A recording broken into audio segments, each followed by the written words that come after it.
사도행전 15장 예루살렘에 들어가서 회의를 하는 장면이에요.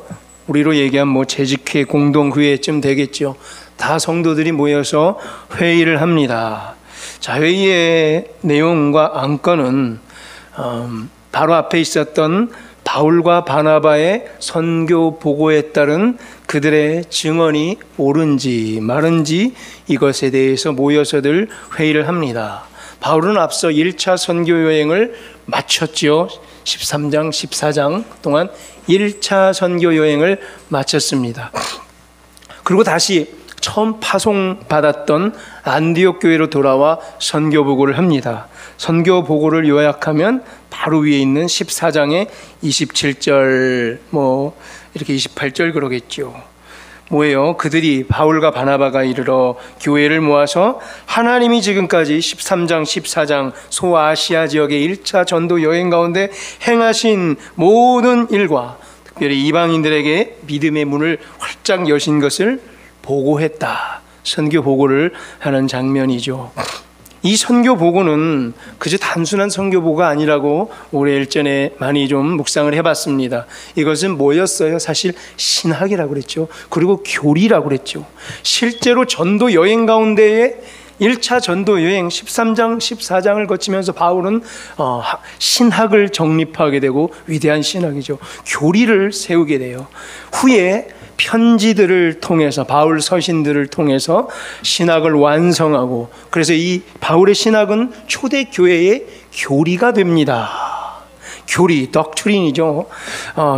교리라는 게 어떤 의미가 있냐면 체계화된 종교의 본질적인 가르침이에요. 자, 교리가 없다면 이단이 난무할 것이고 다 자기가 맞다고 주장할 것이고 성경 해석과 이것들이 무분별하게 펼쳐지겠죠. 누가 진짜인지 구별하기 힘들 지경이 되겠죠. 성경 해석인 각자 저마다 자기 방식이 있고 시대에 따라 또 다르고 시대 철학 조류와 사상의 한계에 묶여 있게 되고 또 각각 제각기이라는 얘기. 나라와 나라마다 틀리고 시대와 연도마다 틀리게 되죠. 지역과 지역마다 틀릴수록 어때요? 무풍지대가 될 것이죠. 그래서 교리가 매우 중요합니다. 자, 우리나라에서 하는 신학과 미국에서 하는 신학이 다르면 되겠습니까? 중국의 복음과 일본의 복음과 인도의 복음이 다르면 되겠습니까? 똑같아야 된다는 얘기죠. 그게 교리란 얘기고 신학이란 얘기예요. 교리가 되려면 세 가지가 합치가 돼야 돼요. 첫째로 성경 언어에 정통해야 되며 두 번째로는 전체를 설득할 수 있는 보편성이 담겨 있어야 되고, 세 번째로는 실제 체험이 동반돼야 돼요. 그래야 교리라 말할 수 있는 거예요. 뭐라고요? 성경 언어에서 출발된 그 언어적 정통이 있어야 되고요. 두 번째로 누구나 다 설득할 수 있는, 한국이든 베트남이건 일본이건 중국이든 1990년이건 1950년이건 1500년이건 지금이건 다 통일할 수 있는 보편성이 담겨 있어야 되고, 그리고 실제 체험성의 동반이 되어야 된다는 얘기예요. 여기에 최적격인 사람이 누구였다는 얘기예요? 하나님이 누굴 들어서서 초대교회 교리를 완성했다는 거예요? 누구요? 사도 베드로, 사도 야고보, 사도 바울이죠. 시작한 지 3분 지났는데 지금 조는 건 제 잘못이다? 아니에요. 저는 절대 제 잘못이 아니에요. 시작한 지 3분 됐을 때 조는 건 제 잘못이 아니고 이 사회가 잘못이죠. 너무 고되게 우리를 심각하게 몰아붙여서 고되게 일만 하고 너무 힘 피곤한 가운데에 오후 예배까지 나온 여러분들 얼마나 사랑스러운데 이게 졸게 만들어요. 중간에 졸면 제가 아까 찬송을 하나 딱 하겠습니다. 그럼 5명 이상 조는구나. 그럼 찬송이 울려 퍼지도록 하겠습니다. 괜찮아요. 피곤한데 좀 졸 수도 있죠.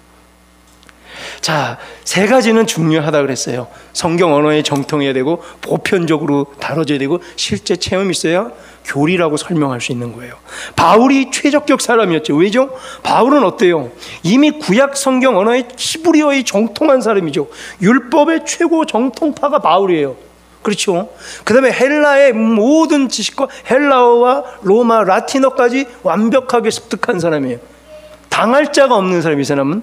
두 번째, 바울은 또 어땠어요? 그래서 로마 시민권자, 헬레니즘 문화에 정통했다 그랬죠. 로마 세계법, 로마 법에도 정통했기 때문에 전체를 설득할 수 있었어요. 히브리 사람도, 헬라 사람도, 로마 사람도 다 설득할 수 있었고, 누구에게나 보편적으로 다가갈 수 있는 사람 누구다? 사도 바울이었어요.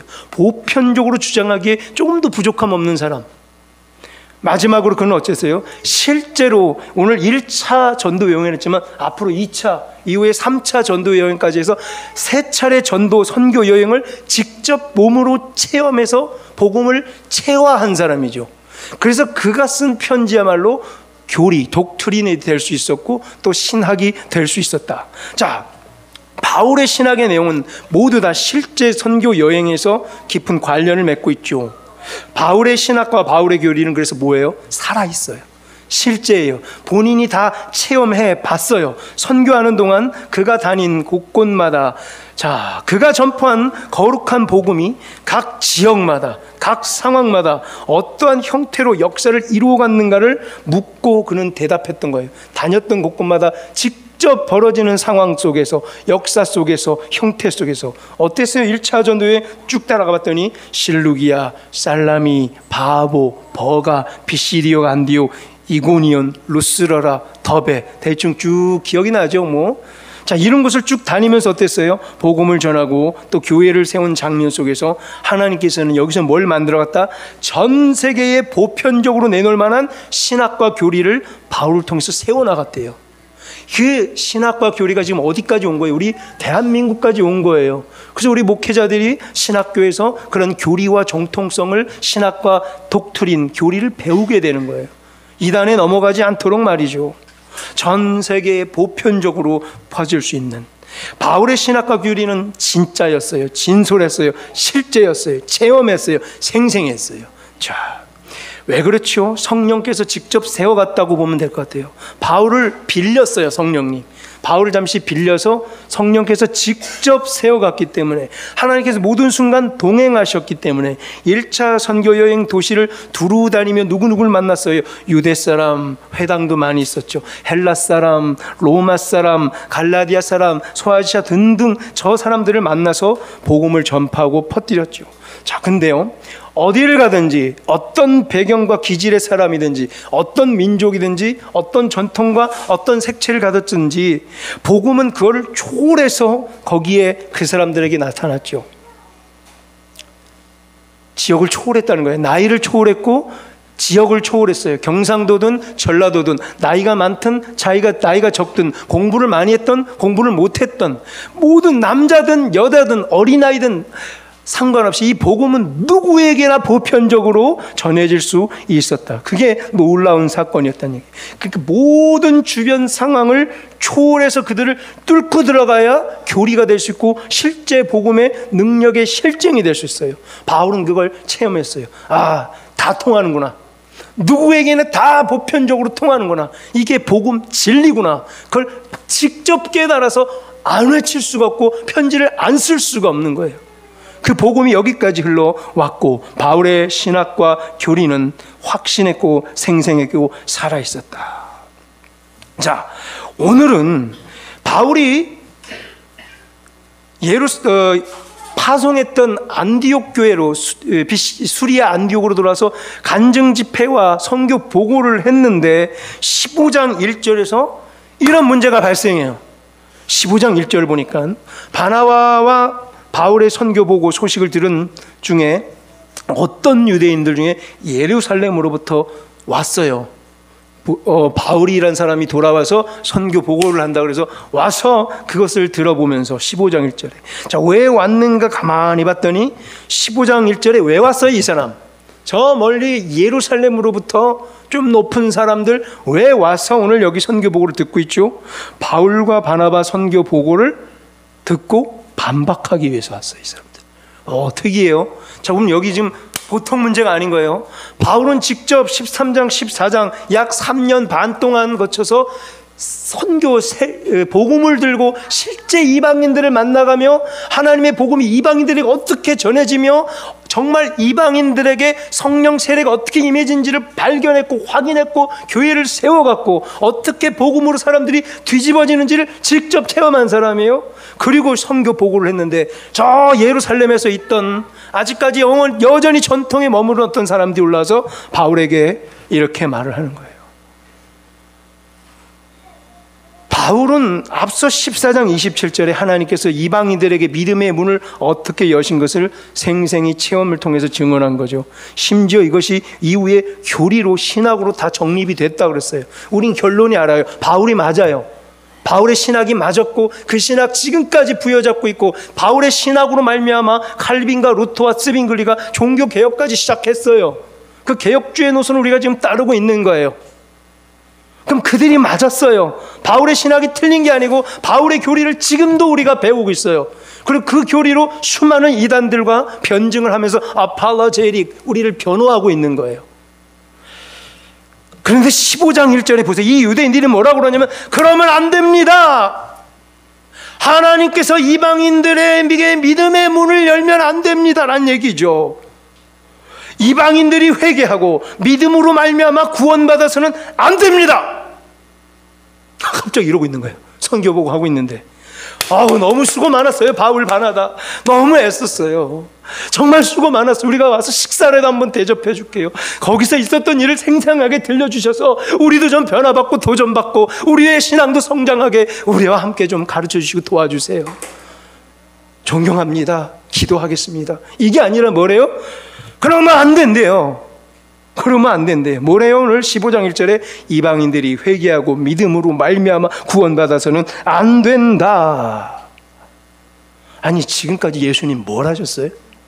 예수님이 지금까지 한 게 뭔데 지금 와서 이 사람들 예루살렘에서 왔던 노란자 땅, 기득권, 갑들 수많은 아직 전통에 사로잡힌 이 예루살렘 족속들이 와서 오늘 이런 소리를 하고 있는 거예요. 황당하죠.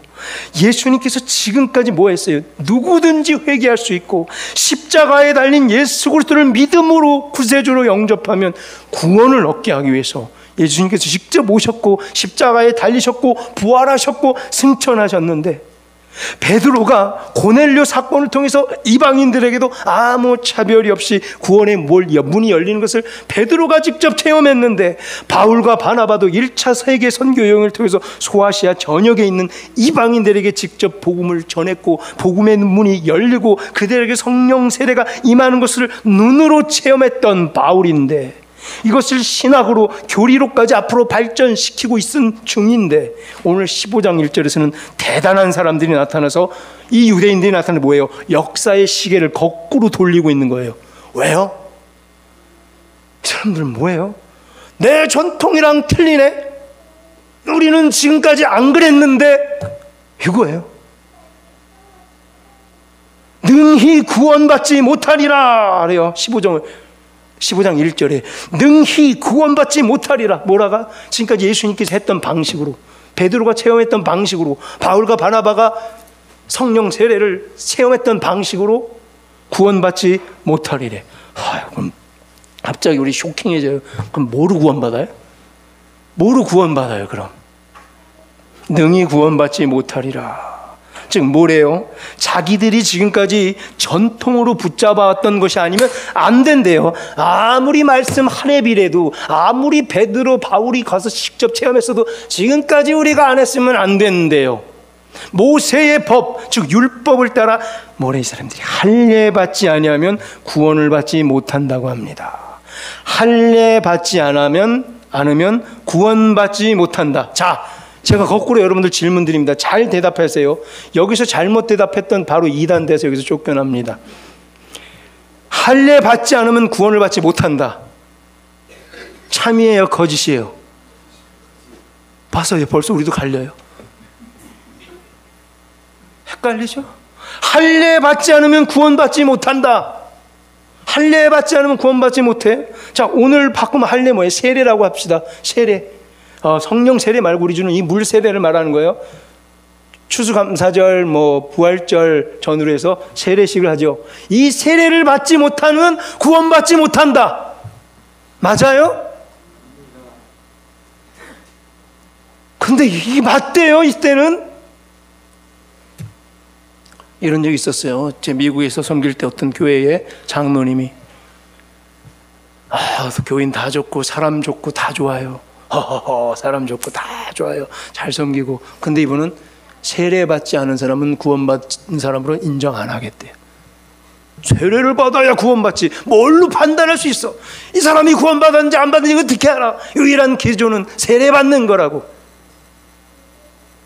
딴 건 다 몰라도 자기는 그걸 양보하지 못하겠대요. 장로님이. 이 사람 어떻게 해야 돼요? 또 그러고 막 이래요. 한 교회 안에서도 이래요. 이분이 조금만 심각해지면 교회 끝나는 거예요. 위험한 사람들이 있어요. 자, 이 주장, 사실 15장 1절에 이 예루살렘에서 와서 주장하고 있는 이 사람들의 말은 거짓이에요. 왜요? 베드로가 봤거든요. 바울과 바나바가 봤거든요. 할례 받지 못해도 성령 세례를 받은 이방인들 진심으로 회개하고 예수 그리스도를 구주로 영접하고 구원받는 걸 봤거든요. 근데 이 사람이 이러고 있어요. 왜요? 내 전통에는 틀렸대. 지금까지는 우리는 이렇게 해왔대요. 우리는 지금까지 이랬으니까 세례를 받아야 구원을 받을 수 있어요. 그럼 할례가 진짜 죄 씻을 능력이 있어요? 세례 100번 받으면 죄 다 씻기나요?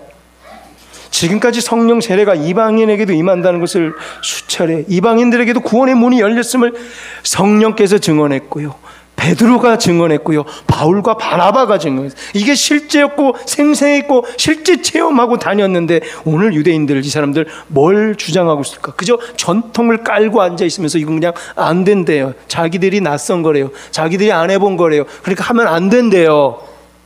그럼 이 사람들이 누군가를 좀 살펴봤더니, 자, 이렇게 해서 2절을 보니까 바울과 바나바, 오늘 선교 보고하고 있는 이 선교사들과 오늘 저기 예루살렘에서 몰려온 유대인들 사이에 다툼과 변론이 있습니다. 변론 막 소리 지르고 난리 났겠죠. 말도 안 되는 소리 하지 말라고 막 난리 났겠죠. 변론과 다툼이 일어나. 그래서 결국 바울과 바나바를 송환해요. 어디로요?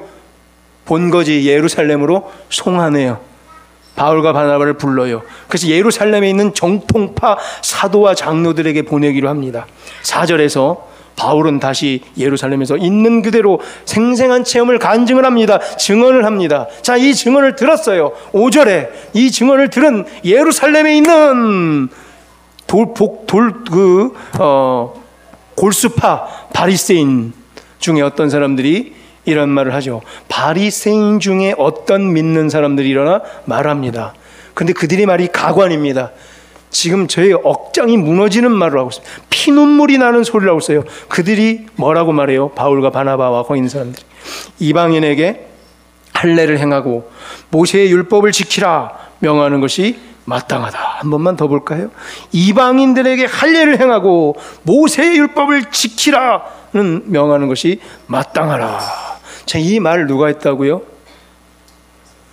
예루살렘에 모여있던 바리새파 중에 어떤 믿는 사람. 출처는 바리새인 사람 맞는데 이 사람들도 다 지금 뭐예요? 예수님을 믿는 사람이란 얘기예요. 예수님을 믿는데 바리새파 출신, 바울도 그랬잖아요. 바울 스스로가 바리새파 출신이었고 예수님 믿어서 개종한 거잖아요. 유대교에서 기독교로 개종했잖아요. 바울과 똑같은 처지에 있는 이 사람들, 바리새파 사람들이 지금 이 말을 하고 있다는 얘기예요. 할례를 행하고 모세의 율법을 지키라고 이방인들에게 명하라. 자, 이게 가만히 보면 이거 성경 짜로 이거 안 보고 그냥 쓱 읽으면 이거 좋은 말인 줄 알아요. 좋은 말이구나. 이게 뭐예요? 바리새파 중에 이 사람들 위험한 말이, 이 개종했던 유대교에서 개종해서 기독교를 믿는 자들인데 사람들인데 옛날에 이걸 뭐라고 해서 헤브라이즘을 믿는 사람이죠. 히브리 사상, 헤브라이즘, 히브리 사상, 헤브라이즘, 히브리 사상을 믿는 헤브레이스트, 히브리스트들, 히브리파 사람들, 그 중에 골수 분자인 누구? 바리새파 사람들이 기독교 신자가 됐어요. 예수님 믿는다고 했어요. 예루살렘에서는 거의 이 사람들 두목이나 거물급들이에요. 근데 예수님을 믿게 된 사람들이에요. 유대교에 있어서.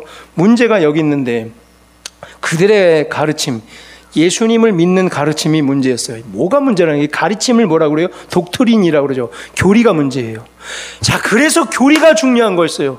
이 사람들 지금 아까 1절도 그렇고 지금 5절도 그렇고 문제가 심각해요. 이게 뭐예요? 교리의 문제예요. 바울이 이걸 알고 이제 교리에 집중하는 거예요. 그래서 그의 편지들은 진짜 신학이고 교리예요. 왜 이렇게 심각한 사람들이 있는 거예요? 당시 때에. 어떻게 보면 이 사람들은 헤브라이즘, 히브리파 사고에 있어서 복음을 재해석합니다. 자기 나름대로 받아들여요. 즉, 갱상도 복음은 이래야지. 아했다, 거시기 해버려. 우리 전라도는 안 그려. 전라도 복음은 화끈하죠. 충청도 복음은 어때요? 강원도는 어떠래요? 강원도 복음은 틀려요? 각자 자기 스타일로 복음은 이래야지. 인천 복음은 어떻습니까? 웃어? 인천 복음은 어떨까? 자, 그 대표적 문장 하나가 저 5절에 있는 그들의 발언인데요. 보여요.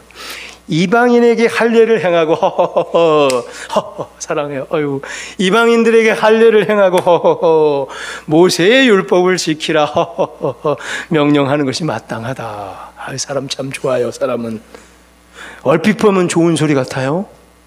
마치 이방인들을 내치지 않고 한 형제같이 품어주는 사람. 아유, 이방인들을 품어줘야죠. 아유, 뭐 하는 거야, 김집사. 이방인들 품어줘야죠. 허허허, 이방인들에도 우리 할례를 행하고 이방인들도 모세의 율법을 지킬 수 있도록 기회를 줘야지. 마치 이방인들을 한 형제로 품어주는 것처럼 보이죠. 이렇게 읽는 사람이 많더라고요. 마치 구약 유대인들이 우리가 선민의식을 버릴게요. 우리가 예수님 믿고 변했어요. 우리만 선민이 아니라 저 이방인들도 하나님께서 기회를 주셨어요. 저들에게도 할례 받고 구원받을 수 있도록 합시다. 할례가 우리의 소유물만은 아니죠. 저 이방인들도 할례 받아서 구원받도록 합시다. 저 이방인들에게도 모세의 율법을 지킬 수 있는 기회를 주십시다. 허허허. 마치 누구나 다 구원받을 수 있는 하나님의 형제자매로 이방인들을 거룩하게 받아들이는 뉘앙스가 보이는데, 구약 때까지면 이 말이 대단했겠죠. 할례는 선민의 상징이었죠. 아무나 할례 받았어요. 아브라함 때부터 유독 아들과 땅의 약속 줄 때 아들 하면 뭐예요? 그래서 할례했어요. 아들 이퀄 할례가 돼버리는 거예요. 그렇게 인이 박힌 사상이라 쉽게 안 빠져나간 걸 이해가 돼요. 선민의 상징이었잖아요, 할례는. 또 모세의 율법 지키는 건 뭐예요? 이스라엘 백성들의 특권이자 의무였죠. 마치 이건 뭐예요? 자기들의 특권과 의식을 양보하고 다 내려놓고 겸손하게 이방인들에게도 기회를 주는 것처럼 보여요. 그런데 이게 뭐예요? 저들의 말이 진리면 기독교는 무너집니다. 그렇죠. 헷갈리게 만드는 거예요. 아까 그 말했던 장로님, 허허허, 사람 참 좋아요. 근데 세례받지 않은 사람은 자기는 구원받은 사람도 인정 안 하겠대요. 어디서 그런 희귀한 교리와 신학이 들어갔는지 모르지만 자기는 지금까지 그렇게 배워왔고 그렇게 살아왔대요. 어느 도 출신인지 모르겠어요. 경상도예요? 전라도 그래요? 어느 도가 이래요? 어느 도가 중요한 거예요? 성경 말씀이 중요한 거예요. 근데 왜 어느 도가 중요하대요? 우리 동네에서는 이렇게 한다니까. 우리 교회에서는 지금까지 이래 왔어.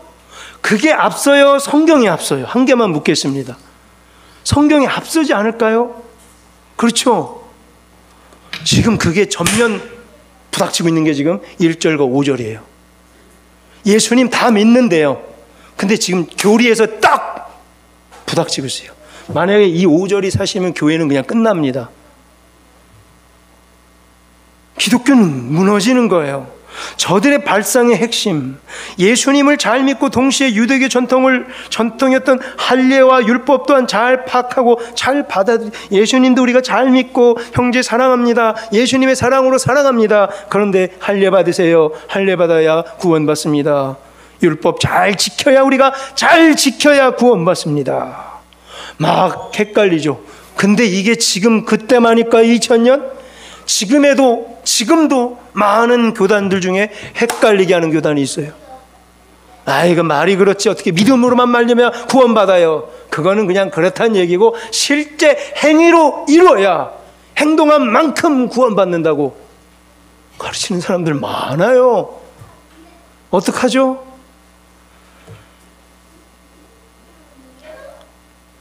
할례 그 자체가 뭐가 나쁘겠습니까? 안 받는 것보다 받는 게 낫고, 또 받으면 어떻고 안 받으면 어때요 사실. 받겠다는데 뭘, 할례 받겠다는 게 나빠요? 마음 잡고 잘 살아보겠다는 게 나빠요? 받으라고 하세요. 굳이 할례 받고 싶어하는 사람은 받게 하시고, 나 할례 받기 좀 싫은데 놔두세요. 왜? 그럼 그게 없어요. 또 율법을 잘 지키겠대요. 나빠요? 안 나빠요? 안 나쁘죠? 우리 성도들 중에 저는 구약 때 율법을 잘 지킬게요. 목사님, 그럼 뭐예요? 그걸 잘 지키세요. 잘 지키겠다는데, 구약 율법 잘 지키겠다는데 가당치 않아요? 감사하잖아요. 안 지키는 것보다 100배 낫죠. 얼마나 착한 거예요, 율법을 잘 지키겠다는데. 문제는 뭐예요? 율법을 지켜서 구원받는다는 게 문제죠.